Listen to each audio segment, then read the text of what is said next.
Bismillahirrahmanirrahim. Assalamualaikum warahmatullahi wabarakatuh. Halo hai teman-teman, kembali lagi bersama saya Risma Muhammad Ramdhani, masih di video studi kelayakan bisnis.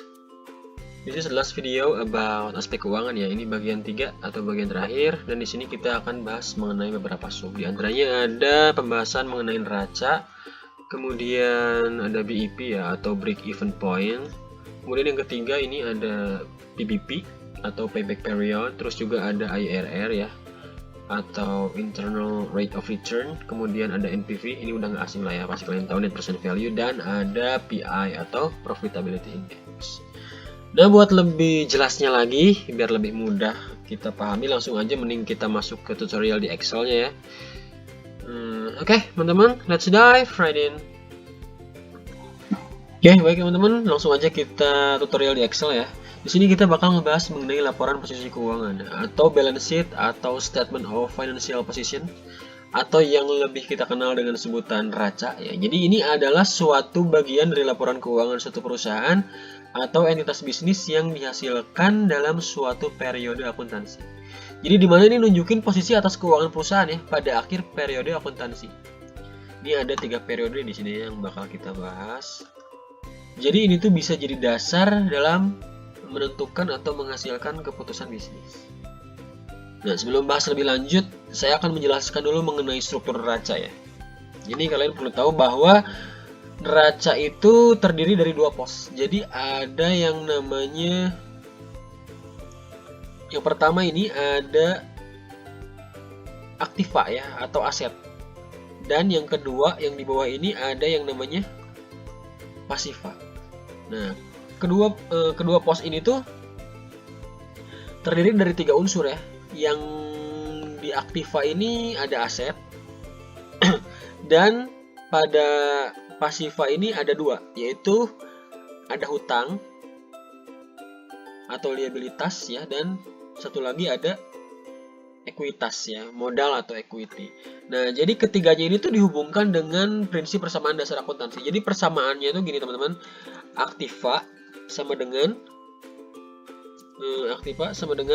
utang ditambah dengan modal. Nah, maka nilai aktiva ini harus sama dengan nilai utang ya di pasiva ini ditambahkan dengan modal. Nah, artinya total aktiva dan total pasiva itu harus balance teman-teman. Jadi misalkan ini ada 678 juta sekian, nah yang bawah pun harus sama. Oke, jadi ujung-ujungnya nanti kita bakal masuk ke persamaan ini ya, persamaan dasar akuntansi. Aktiva sama dengan utang plus modal. Ingat ya, ini harus balance sama yang bawah. Nah, bagi teman-teman, kadang ada yang bingung juga ya mengenai bentuk neraca dalam laporan keuangan itu.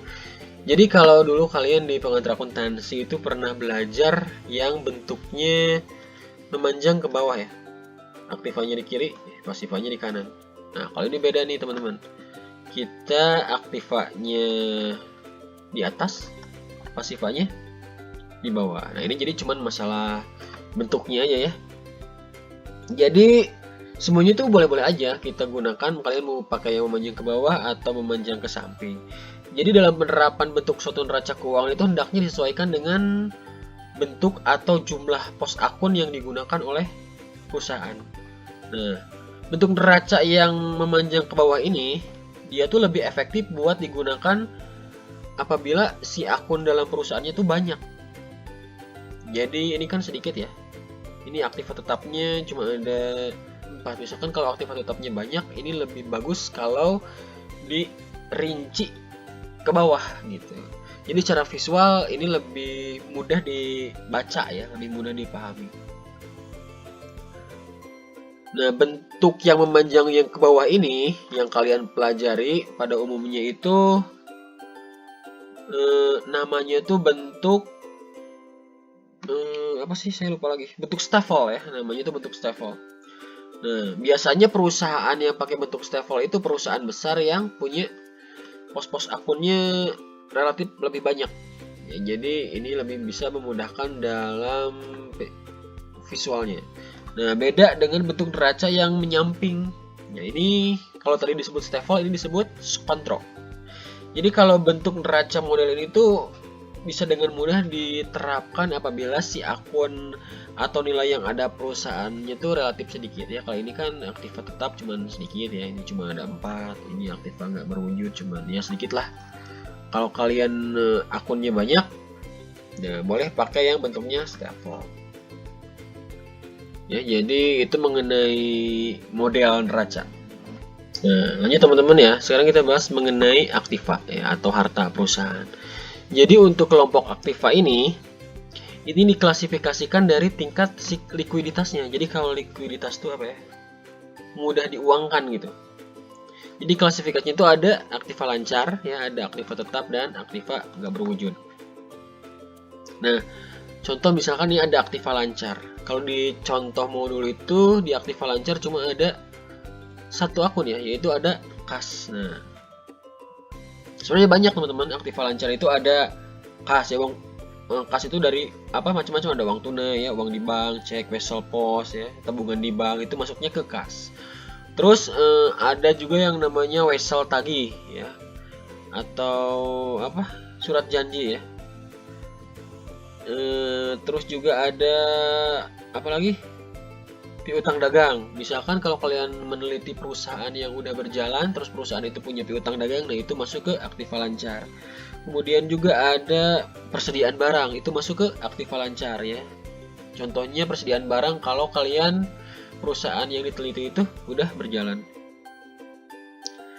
Terus juga ada biaya-biaya yang dibayar di muka ya, dan lain-lain. Nanti kalian bisa cari di modul lah ya mengenai aktiva lancar itu apa aja sih. Nah, terus ada yang namanya aktiva tetap ya, atau fix atau plan assets. Jadi ini tuh terdiri apa sih? Terdiri aktiva yang sifatnya tuh relatif tetap ya. Jadi punya jangka waktu atau perputaran yang lebih dari 1 tahun. Jadi aktiva ini tuh dapat berwujud atau nggak berwujud. Jadi adanya aktiva tetap ini untuk menjalanin aktivitas perusahaan ya. Sekali lagi ini bukan buat menjual. Jadi termasuk di dalamnya tuh yang berwujud ada tanah, bangunan, peralatan, perlengkapan ya. Yang nggak berwujud ada ini nih, pendirian perusahaan, perizinan, sertifikasi, merek ya, akumulasi amortisasi ya, dan lain-lain. Jadi nanti angka ini kalian bisa cek di Excel-nya. Kita dapat dari mana? Kas kita dapat dari cash flow ya. Kalian tinggal pindahin aja dari cash flow ke sini. Kemudian gitu ya, seterusnya. Kemudian ada tanah juga, kalian bisa diambil di investasi, bangunan di investasi, ini juga di investasi. Jadi dijumlahkan peralatan dan perlengkapan. Kita coba cek di investasi. Nah, jadi kalian di investasi kalian jumlahkan selain tanah dan bangunan ya. Ini kalian jumlahkan, nanti masukin ke peralatan dan perlengkapan. Terus ada yang namanya akumulasi depresiasi. Karena depresiasi nilainya berkurang ya, mengurangi. Jadi kalian nanti pakai kurung. Ya, kalau pakai kurung itu artinya lambangnya minus ya, atau negatif. Jadi untuk mengimbangi modal ya, nanti untuk mengimbangi modal. Ya udah gitu, nanti kalian tinggal ditotalkan nih semua aktiva ini jumlahnya berapa di tahun ke-1, kedua, dan juga ketiga. Kemudian ada yang namanya pasiva teman-teman. Jadi pasiva ya, atau liabilities itu tuh adalah kewajiban perusahaan yang harus dibayar kepada pihak ketiga ya, atau kreditur. Jadi yang termasuk dalam pasiva itu ada kewajiban yang harus dibayar ya. Terus juga ada modal. Nah, pasiva atau liabilities ini sesuai dengan jangka waktu ya. Umumnya dibagi menjadi ada hutang lancar atau hutang jangka pendek ya, current liabilities. Terus ada juga hutang jangka panjang ya, atau long term liabilities. Jadi kalau utang lancar itu ya, atau utang jangka pendek itu, jadi ini tuh utang yang harus segera dilunasi ya, yang paling lambat dari utang ini misalkan 1 tahun ya, kurang dari 1 tahun. Jadi yang termasuk utang jangka pendek itu diantaranya ada utang wesel ya, utang dagang, biaya-biaya yang harus dibayar. Contohnya tuh ada utang gaji ya, utang upah, utang-utang biaya lainnya. Nah kalau jangka panjang ini tuh long term liabilities ya. Ini tuh termasuk utang ini tuh adalah utang yang pembayarannya tuh relatif lama ya, kayak utang obligasi atau utang hipotek ya dan sebagainya. Kalau ini ada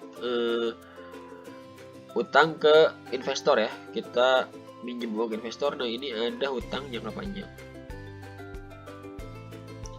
Terus komponen terakhir dari pasifa itu ada yang namanya modal atau kapital. Jadi modal kapital ini diperoleh dari selisih atau nilai lebih aset dengan liabilities. Nah, nilai lebih itu merupakan hak dari pemilik perusahaan ya. Ada rugi labanya ini. Oke teman-teman, jadi nanti kalian tinggal jumlahin ya nilai pasifa ini. Nah, angka ini tuh tadi harus sama dengan pasifa, harus sama dengan aktiva. Jadi aktiva harus sama dengan pasifa yang terdiri utang dan modal. Nah, balik lagi ke sini ya. Aktiva sama dengan utang ditambah dengan modal. Nah, ini harus balance ya syaratnya. Nah, segitu teman-teman mengenai neraca. Lanjut kita bahas mengenai BIP ya, atau break even point. Oke teman-teman, sekarang kita bahas mengenai BIP ya, atau BEP atau break even point. Nah, jadi break even point ini ialah titik impas. Ya, jadi titik impas itu di mana jumlah pendapatan dan biaya itu sama atau seimbang. Jadi nggak ada keuntungan ataupun nggak ada kerugian. Jadi contohnya kalian gini nih. Kalian beli barang dengan harga 100 juta atau kalian produksi barang dengan harga 100 juta dan kalian jual barangnya dengan harga 100 juta. Nah, berarti di situ terjadi break even point di mana nggak ada keuntungan ataupun nggak ada kerugian. Kalau persamaan dasarnya jadi gini ya. Kalau tadi kan nggak ada keuntungan ya. Keuntungan itu profit sama dengan pemasukan ya. Rumusnya itu pemasukan dikurang dengan pengeluaran dikurang dengan pengeluaran. Nah, kalau bahasa Inggrisnya profit equals revenue minus cost, gitu ya. Jadi profit sama dengan pemasukan dikurang pengeluaran. Nah, break even point itu tadi nggak ada profit, nggak ada untung ataupun nggak ada rugi ya. Jadi profitnya itu sama dengan 0 ya, berarti profitnya 0 sama dengan revenue dikurang cost gitu ya. Kalau kita pindahin ke sini berarti revenue sama dengan cost gitu ya. Jadi pemasukan dan pengeluarannya itu sama, berarti nggak ada profit atau nggak ada keuntungan. Jadi kayak tadi ya, kita beli barang 100 dijual 100, berarti itu BEP gitu ya, terjadi break even point. Nah teman-teman, dalam akuntansi itu ya ada dua jenis cost. Oke, kita tulis lagi revenue sama dengan ada dua jenis cost. Yang pertama ada fixed cost ya, fixed cost, dan yang kedua ada variable cost. Nah, jadi kalau fixed cost itu ialah biaya yang tetap ya, berapapun jumlah konsumen atau jumlah anggota, pokoknya fixed cost itu biaya yang tetap dikeluarkan. Contohnya gini, nih kalian misalkan mau ngadain lembaga kursus nih ya, tapi kalian belum punya gedung. Nah, kalian nyewa lah gedung gitu. Nah, udah nyewa gedung itu, kalian mau muridnya 1 orang, mau muridnya 5 orang, mau muridnya 10 orang, biaya sewa gedung itu tetap aja dikeluarin ya, sebesar harga sewa gedung. Nah, berbeda dengan variable cost. Kalau variable cost ini dia bergantung sama banyaknya produksi gitu ya, misalkan, atau banyaknya pelayanan. Jadi misalkan kalian di kelasnya itu ada 1 siswa, berarti kalian ngeluarin 1 modul. Itu kan beda lagi ya biaya variable cost. Misalkan siswanya ada 5, modulnya jadi 5 kayak gitu. Jadi kalau variable cost itu dia bergantung ya, enggak kayak fixed cost yang harus dibayar secara tetap. Nah, terus teman-teman, break even point itu buat apa sih ya? Jadi break even point ini kita gunain buat analisis proyeksi. Jadi sejauh mana banyaknya jumlah unit yang diproduksi atau sebanyak apa ya duit yang harus diterima buat dapetin titik impas atau kembali modal. Jadi kira-kira lamun kembali modal nawung koknya encan untung. Nah, jadi kira-kira kalau kembali modal kita butuh memproduksi barang berapa atau dengan harga berapa gitu. Itu bisa balik modal. Nah, itu kegunaan break even point. Oke, langsung aja kita masuk ke perhitungan ya. Jadi di sini kita bakal ngebahas mengenai nantinya ada break even point unit dan break even point harga. Ya, jadi kita bakal tahu nanti berapa barang yang dibuat ya untuk dapat balik modal atau berapa nanti harga keseluruhan yang dijual untuk bisa balik modal. Nah, lanjut teman-teman ya. Jadi break even point ini memerlukan beberapa komponen perhitungan dasar. Nah, komponen-komponen itu udah ada di Excel ya. Kalian bisa lihat. Yang pertama ada penjualan atau selling. Jadi komponen ini hasil penjualan perusahaan pada periode tertentu. Kemudian yang kedua ada fixed cost. Tadi udah dijelasin ya di sini fixed cost.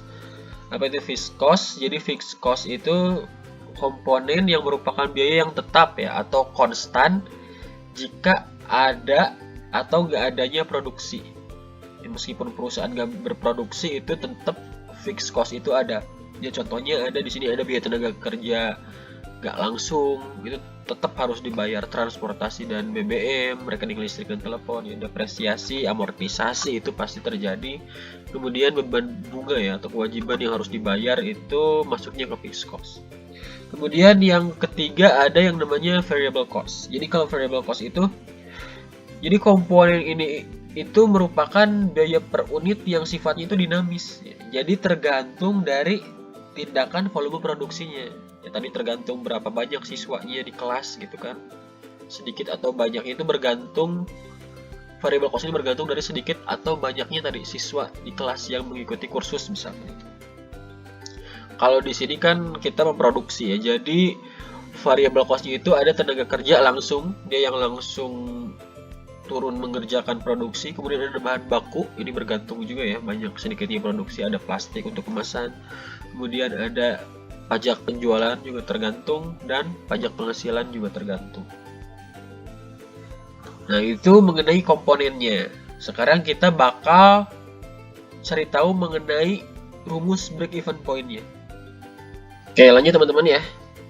Jadi nanti kita bakal nyari break even point harga dan break even point unit. Jadi rumus yang digunain buat analis break even point ini ada dua macam juga. Yang pertama ini ada BEP harga. Jadi kalau BEP harga tuh nanti berapa sih nilai berapa rupiah sih nilai penjualan yang harus diterima buat dapat titik impas gitu. Jadi rumusnya buat BEP harga ya itu sama dengan fixed cost, dia dibagi dengan 1, rumusnya itu dikurang variable cost yang dibagi dengan nilai ini nih, penjualan atau sales. Nah, jadi ini tuh, nah ini yang di akhir ini bisa juga disebut dengan istilah margin kontribusi per unitnya. Langsung aja kita praktek ya ke berapa sih nanti break even point harganya. Berdasarkan rumus ini kita dapat sama dengan ada fixed cost. Fixed cost dia dibagi dengan 1 dikurang ini nih masih kurang ya, dikurang variable cost yang dibagi dengan penjualan. Nah, dibagi dengan nilai penjualan. Nah, kita udah punya break even point harga ya. Jadi ini tuh harga yang kita dapat ya, atau rupiah atau nilai penjualan yang harus kita terima untuk dapat nilai titik impas ya. Nantinya gampang, kalian tinggal geser aja ke kanan. Baik teman-teman ya, yang kedua ini kita bakal ngitung break even point unit. Jadi kalau break even point unit ini berapa jumlah barang atau jasa yang harus dihasilkan buat dapat titik impas. Jadi rumusnya tuh kayak gini. Break even point unit ya, break even point unit itu sama dengan fixed cost, dia dibagi dengan ini nih penjualan ya atau sales, masukin aja S, dikurang dengan variable cost. Nah, nanti ini bisa dikaliin dengan kuantitas produksi ya, di kapasitas, nanti di kapasitas ini nanti bisa dimasukin yang ini.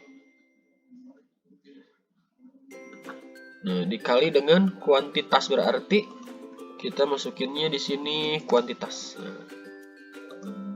langsung aja kita praktik ya. Jadi buat break even point unit ini tadi rumusnya sama dengan fixed cost yang ini kita bagi dengan penjualan ya, dan dikurang dengan apa nih, variable cost. Nah, variable cost nanti kita kaliin, ini dikaliin dengan ini nih. Nah, kapasitas.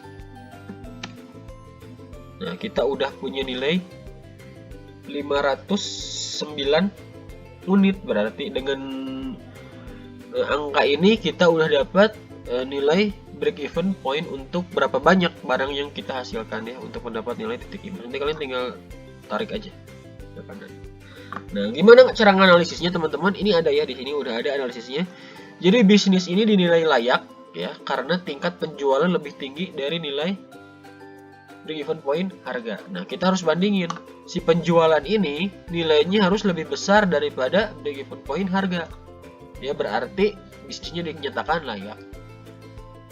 Terus juga BP unitnya ya, break even point unitnya itu dinyatakan layak kalau kapasitas produksinya itu, nah nilai ini ya, nilai kapasitas produksi ini lebih tinggi daripada nilai BEP unitnya. Ini kan lebih besar ya, di kapasitas nilainya 563, di break even point unit 509 ya, berarti yang kapasitas lebih besar, berarti ini dinyatakan layak. Oke, yaitu sekilas mengenai break even point. Lanjut teman-teman ya, ini kita masuk ke penilaian investasi. Jadi bagian akhir penilaian investasi. Jadi pada umumnya itu ada 4 metode ya yang bisa digunakan buat melakukan penilaian investasi. Yang pertama ada metode PBP atau payback period. Terus yang kedua ada yang namanya IRR ya atau internal rate of return. Nah, ini kita kasih ciri. Kemudian yang ketiga ada NPV atau net present value, dan yang terakhir ada ini nih ya, PI atau profitability index. Ya, kita bahas satu-satu. Oke teman-teman, sekarang kita bakal ngebahas tentang PBP ya atau payback period. Jadi payback period ini diartiin sebagai pengembalian modal investasi dalam jangka waktu tertentu. Jadi istilah ini tuh ngerujuk pada periode maupun jumlah tahun ya yang dibutuhin guna buat ngembaliin nilai investasi semula ini.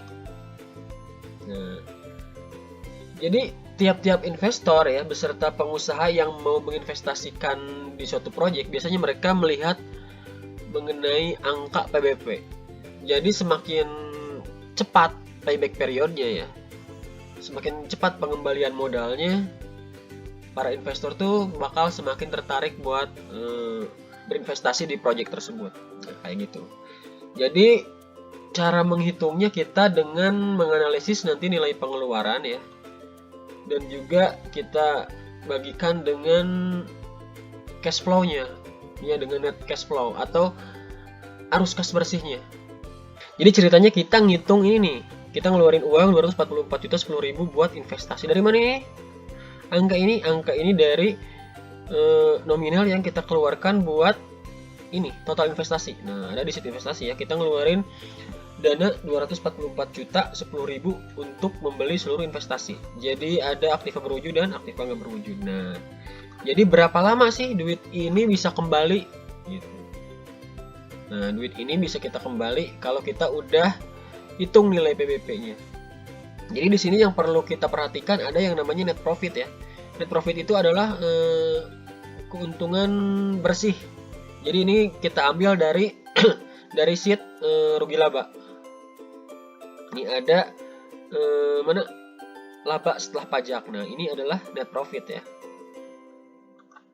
Laba bersih. Kemudian kita juga ada dari pemasukan ini depresiasi dan amortisasi. Jadi depresiasi dan amortisasi ini ya, atau penyusutan kita konversikan ke pemasukan karena ketika nilainya menyusut sebenarnya dia berkonversi ya, mengkonversikan diri menjadi ini masuk ke biaya produksi. Nah, di biaya produksi kan ada depresiasi dan amortisasi. Jadi penyusutan itu kita konversikan ke dalam angka ini, dan ini nanti masuk ke dalam nilai produksi itu ya, produk yang dibuat. Nah, jadi untuk depresiasi dan amortisasi kita masukkan ke pemasukan gitu. Kita masukkan nanti jadinya net cash flow. Nah, net cash flow ini adalah hasil penjumlahan dari net profit dan depresiasi juga amortisasi ya, untuk nanti dikumulatifkan. Jadi dikumulatifkan ini kita tinggal menambahkan seberapa banyak ya net cash flow atau arus kas bersih yang masuk di periode tahun yang kita hitung. Jadi misalkan untuk tahun ke-1 kita tinggal tambahkan dengan tahun sebelumnya, yaitu kumulatif ya, net cash flow sama kumulatifnya. Terus tahun ke-2 pun begitu, kita lihat ini ada net cash flow sama kumulatifnya dijumlahkan. Nah, cara ngitung lebih tepatnya gimana teman-teman ya? Oh iya, ini ada kurung nih di sini. Ini artinya kalau kurung ini artinya dia negatif. Artinya si pengeluaran ini belum tercover kalau masih ada kurungnya. Nah, ketika kurungnya hilang, berarti dia udah kembali di tahun ketiga. Gitu teman-teman ya. Nah, cara ngitungnya biar lebih tepatnya, kira-kira berapa lama atau berapa tahun si pengeluaran ini bisa balik modal. Nah, kita ada rumusnya. Jadi buat PBP, rumusnya tuh ada T ya. T itu adalah tahun dimana nilai kumulatif negatif terakhir. Jadi kalau di tabel ini ada di tahun kedua. Ini kan yang negatif terakhir ya, tahun kedua. Nah, T itu nanti ditambahkan dengan nilai kumulatif negatif, yang negatif ya, tahun ke N. Ini yang dibagi dengan tahun ke N yang dibagi dengan net cash flow tahun ke N plus 1. Nah, ini rumusnya. Jadi kalau kita hitung nilai payback periodnya itu sama dengan ini ada T ya. Di sini T itu berarti tahun dimana nilai kumulatif negatif terakhir. Sama dengan berarti ini negatif terakhir itu ada di tahun kedua teman-teman. Ada di tahun kedua, nanti ditambahkan dengan nilai kumulatif negatif tahun ke N. Nilai kumulatif negatifnya berarti kita masukin yang ini. Tapi jangan lupa kita karena ada negatif ya, kita masukin dulu negatif, kemudian klik yang kumulatif ini, negatif tahun terakhir, nanti dibagi dengan net cash flow tahun ke N plus 1. Kalau net cash flow tahun ke N plus 1 berarti ini ya, ini N, ini plus 1. Nah, berarti di tahun ketiga. Nah, kita udah dapat nih teman-teman. Berarti payback periodnya itu si modal kembalinya selama itu 2,14 tahun. Nah, biar lebih jelasnya lagi ya berapa kiranya tepat waktunya itu, kita konversiin aja ini 2 angka di belakang komanya ke dalam bulan. Ini misalkan 2 tahun ya, 2 tahun. Terus ada sisa 0,14 bulan ya. Ini tinggal kita kaliin aja 12. Nah, jadi ada 1 bulan nih. 1 bulan 1,68 bulan. Nah, 68-nya kita konversiin lagi ke hari ya, kalau biar lebih tepatnya lagi. Jadi sama dengan 0,68 bulan ini dikaliin dengan 30. Nah, jadi ada 2 tahun. Ini kita bulatin aja ke bawah teman-teman ya, sama dengan rundown ini kita kasih 0 angka aja ya di belakang komanya. Nah, 2 tahun 1 bulan ini ada, berarti pakai ini aja biar cepet lah. Berarti 1 bulan 20 hari. Nah, ya artinya investasi itu akan kembali setelah berapa nih? 2,14 tahun atau 2 tahun 1 bulan 20 hari gitu ya.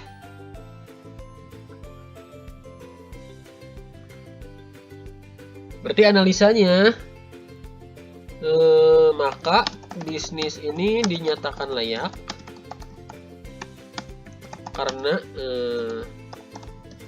payback periodnya lebih lebih pendek daripada umur investasi gitu.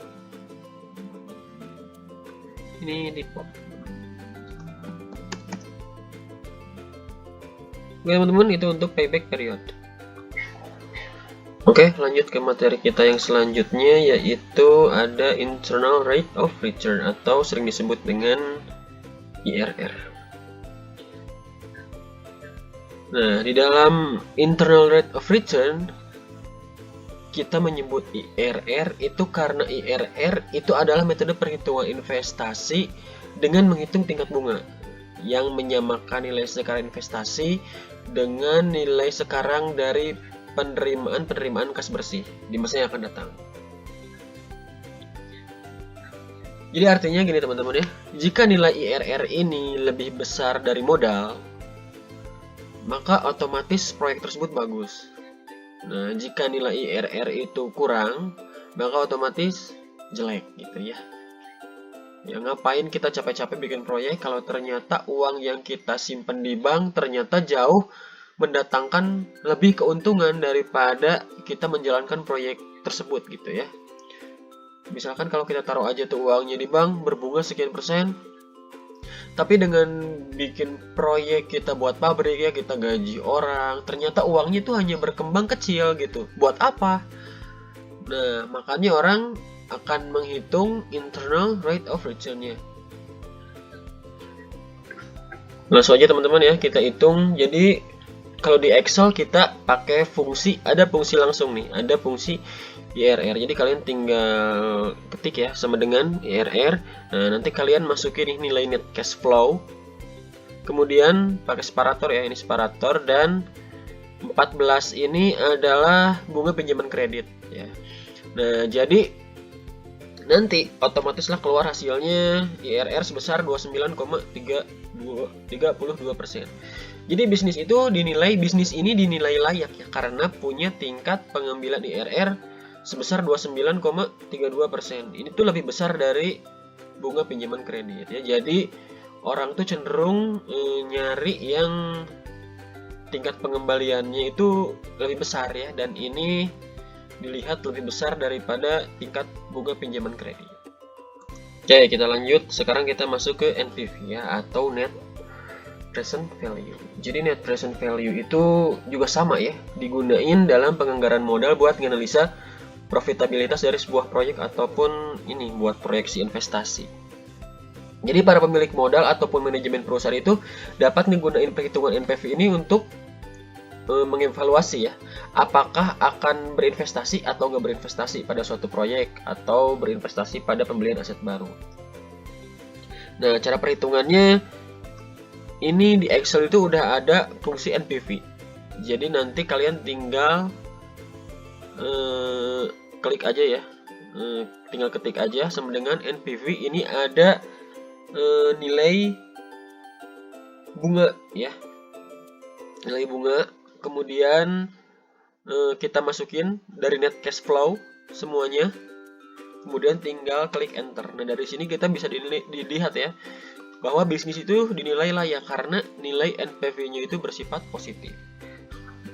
Nah, teman-teman, kita bisa lihat di sini ya bahwa nilai net present value-nya ini positif ya. Jadi pada umumnya kalau nilai NPV yang positif itu akan jadi menguntungkan gitu ya. Dan proyek yang punya NPV negatif akan mengalami kerugian. Jadi konsep itu merupakan dasar dari hukum net present value yang mengindikasikan bahwa investasi ini bagus ya dan dapat dilakukan kayak gitu. Oke teman-teman, this is the last material ya di aspek keuangan. Kita akan bahas yang namanya PI atau Profitability Index. Nah, jadi Profitability Index ini juga sama ya, salah satu instrumen buat mengukur kelayakan investasi, apakah investasinya dinilai layak atau enggak. Nah, dilihat layak atau enggaknya, kita bisa ngelihat nilai PI ini.